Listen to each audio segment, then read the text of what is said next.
Si la terre est semblable à l'homme qui est tripartite, généralement, l'esprit est en Asie et au Moyen-Orient, l'âme est en Occident, le corps est en Afrique. Nous sommes encore dans les besoins sociaux et les pays du tiers-monde. L'Occident, Oxford, Harvard, Cambridge, c'est la tête, c'est l'intellectualisme. L'Asie et consorts, aller aux Philippines, les gens sont plus ouverts aux miracles, plus ouverts au surnaturel. Parce que leur background les a prédisposés à cela. L'Europe était aussi spirituelle avant, à l'époque des druides, à l'époque, il y avait beaucoup de choses auxquelles on croyait ici. Quand les écoles sont venues à l'université, on est passé par la chasse aux sorcières. Heureusement que les Nations Unies ont régulé, il y a des lois qui ont été posées. On ne peut plus procéder à de telles choses.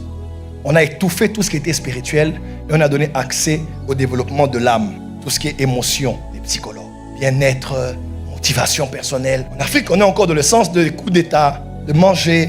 Oui, non, on est encore dans la phase de manger. Généralement, c'est pas pour mentir, on est encore à ce niveau. Et pourtant, l'Afrique est même le siège de la spiritualité.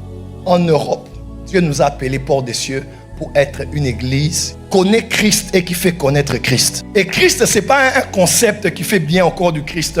Aimons Christ, prêchons Christ, cherchons Christ, présentons Christ, adorons. Non, non, non, non, non, non. Christ doit être vu par l'épreuve, par des signes, des prodiges et des miracles.